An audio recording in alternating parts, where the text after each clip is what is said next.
I do not own the copyrights to this video. It's for information purposes only, and I hope you enjoy.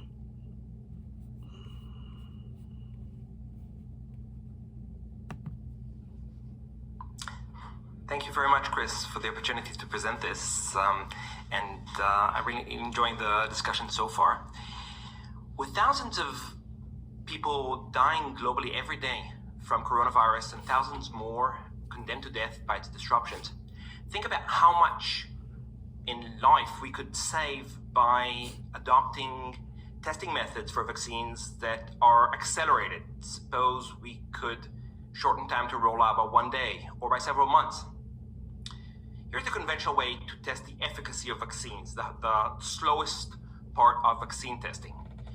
You distribute the participants to people who get the vaccine versus people who get a control, and then they go back to their homes and you wait.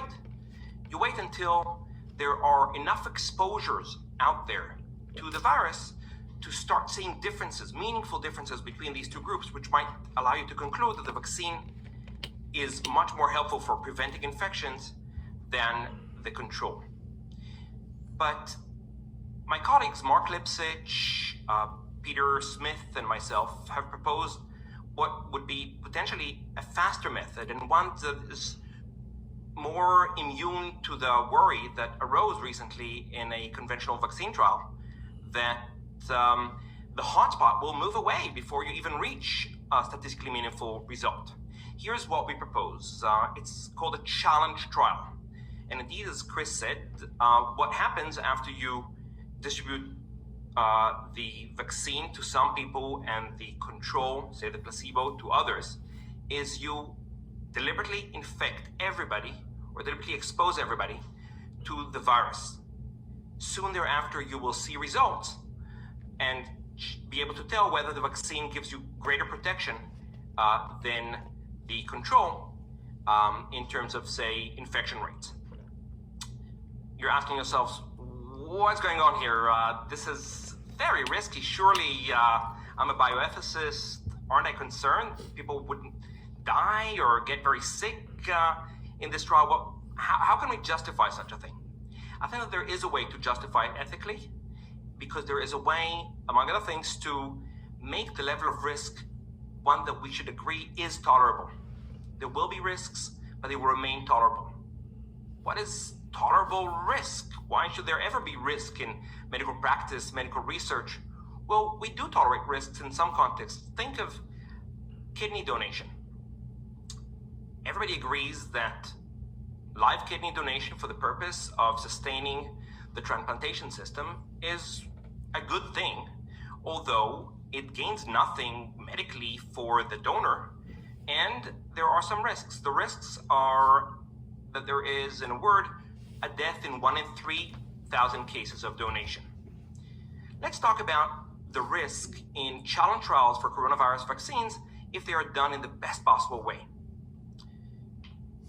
Everybody is, or most everybody is likely to get infected, but in the general population, if you select young people, say people in their 20s, for the trial, we can look at the number of deaths among people who are in their 20s in the general population, and that number is lower than the deaths from live kidney donation. It is 1 in 12,000 cases.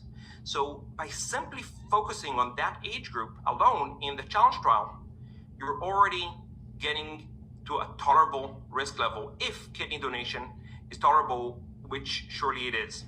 Furthermore, for this trial, we should select people who are not just the average 20-something-year-old who is competent for rational decision-making and fully informed, etc.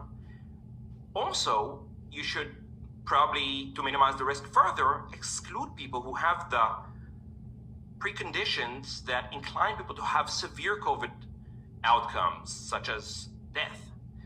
Once you do that, the number should go, we don't know the number, but it should go seriously below 1 in 12,000 probability of death upon that infection. And furthermore, I think it would be right to select the participants not from the ranks of people who are very unlikely to get infected at any point, but rather people who are in frontline professions, people who reside in big international urban hubs where infection in some future wave, and there will be many waves before we reach herd immunities, in some future wave is fairly likely. So they wouldn't move from 0 to 100% of infection or near 100%. They would move from something much closer to 100% to 100%. That also further lowers the net added risk from participation. Once you do those things, you get to a level of risk that is far lower than that of kidney donation. In kidney donation, we allow it because it's good for one other person, and the donor gives you very fully free and informed consent and autonomously agree to undergo a certain risk for somebody else's sake. The difference is that in this case, we're talking about not just one person aided by this, but potentially many thousand saved from death or from impoverishment. And that is a sort of balance that from a population level bioethics seems to me acceptable. Thank you. Fascinating stuff, Nir. So help me understand this. Like, let's first of all just look at some of the basic math again. I think currently there's about 4,000 or 5,000 people a day dying from coronavirus. That number may plateau down, but it's just as likely, I think, to plateau upwards. So in a month, that means of the order 150,000 people might die. And so, you know, there's a huge number of lives at stake according to when a vaccine becomes available, right? That's the foundation of the argument in many ways. And yet people behave so strangely in ethics around numbers. In the famous trolley car experiments, most people will agree that they would flick a switch that would divert a train onto another track and kill a person if they knew that that would save 5 people on the other line. But they wouldn't, for example, push a large person over a bridge onto the track to stop the train, even if they knew that would also save lives. We differentiate between intentional acts that put individuals at risk. And yet, so this is like one of those trolley car experiments, but with, on the one hand, saving maybe 1 or 2 lives if we're unlucky, if we don't do the challenge trials, and potentially sacrificing hundreds of thousands of lives through inaction. I mean, is that one crazy way of framing this? The ethics of action versus omission and intention versus mere foreseen effect is very complex. In this case, I believe that there is a strong case for doing it. I'll throw out some pointers about the general context. The trolley problem wouldn't be the same if the person who we are mulling over whether to sacrifice for the sake of others would tell us, look, I'm willing to do it. Nor would it be the same if the risk for them, because we selected them in the right way, is very small indeed. And we know that for some individuals out there, populations at risk, racial minorities, older people, people who can't easily avoid leaving the workplace, can't really easily avoid the workplace and need to put themselves at risk, etc. For them, the stakes might be higher than for this individual. In this particular case, I would kind of cut to the chase and say, look at the analogy of organ transplantation. Look also at the analogy of medical trials that do something very similar. They put healthy people at risk so we can develop drugs and vaccines. For example, the safety trials that these vaccines that we are talking about now have already undergone in part, which were done in healthy volunteers who stood nothing to gain from being given this dose of this vaccine. They only stood to gain a certain risk. It was a first-in-human vaccination. Nobody objected and said, that's immoral, although they put themselves at risk to help all of us with their full consent. They're adults comprehending the risks, and there are ways to ensure that. We accept those things. It's not ideal, but there is no other way to generate vaccines, and I would apply the same to challenge trials. Much of the medical establishment is passionately wedded to this sort of principle, Hippocratic oath of first do no harm.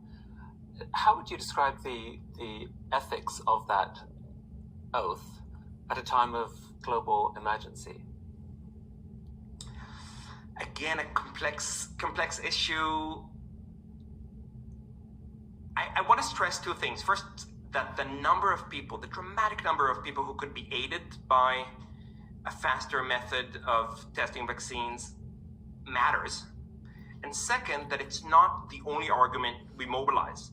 It's not simply an argument of to make an omelet, you need to break eggs. The argument is very much respectful of the consent of these individuals, of the ability to, after minimizing the risk by focusing on the lower risk populations and by providing excellent care in the trials, bringing down the risk to an acceptable level. So it's not the case that we are violating the rights of individuals to maximize utility or things of that sort. We're both maximizing utility and respecting rights. And this marriage is very, very compelling in defending the use of these accelerated designs. So we'll take a couple of questions from our community. Can you pop those on the screen? So here's one. How would you get people who've been marginalized by medical science and vulnerable groups to participate? How do you cope with and factor in privilege in the process? This is an excellent question, and it brings up some complexities because there are things to gain and things to lose from involving more marginalized populations, from focusing on populations which are more franchised. And here are some of the complexities. I'll throw around some issues.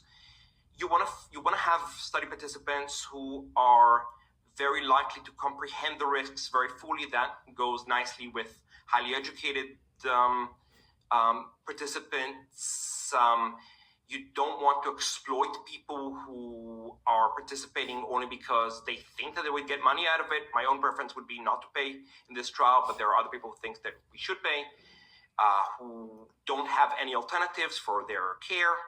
However, on the other hand, you also want to ensure that constituencies of marginalized populations, of global marginalized populations, can have this claim and say, we participated in this trial, now give us these vaccines, or that we will have tested biologically that this works in different types of human bodies, including not always the bodies of the people who are most enfranchised.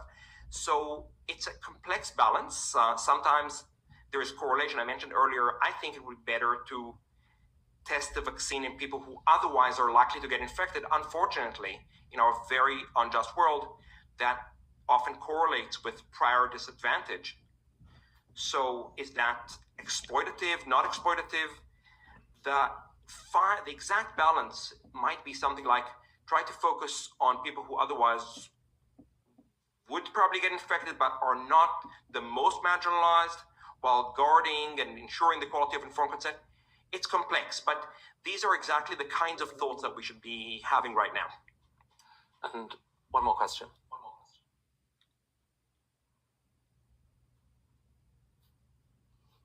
How do you prevent or mitigate unnecessary deaths with challenge trials, especially in a fast-track setting like this?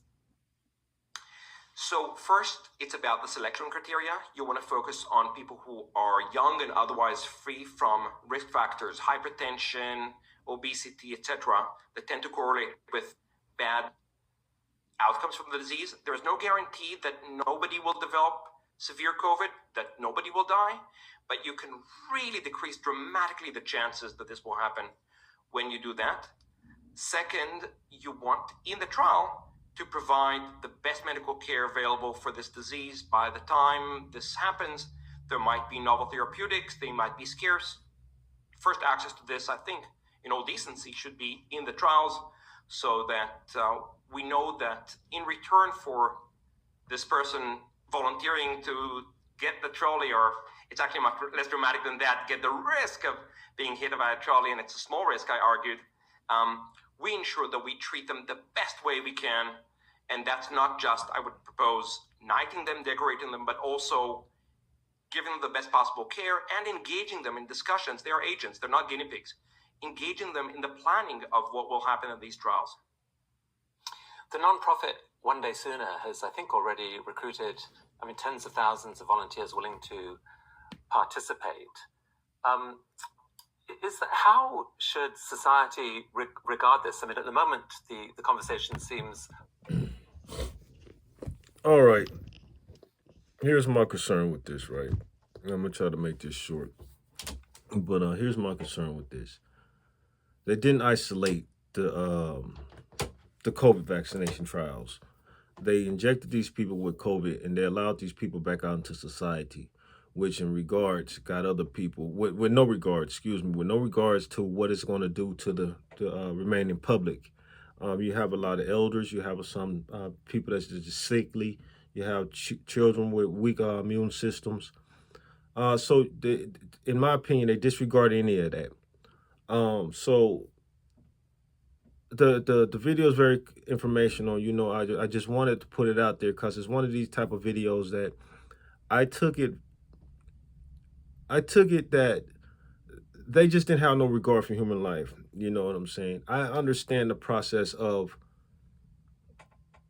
creating a situation so you can basically control and know what to do with the situation. Well, once you infected these people and released these people, it was out of your control at that point. Now other people are just going to die when you could have just had the people that you infected and kept them in a closed environment and learned it that way, what you need to learn with the virus and what you have to do with the vaccination. I'm gonna see if I can upload this video once again. Information purposes. I don't own the rights to anything about this, but I hope it was helpful and I hope it gives you a little bit more insight about COVID-19.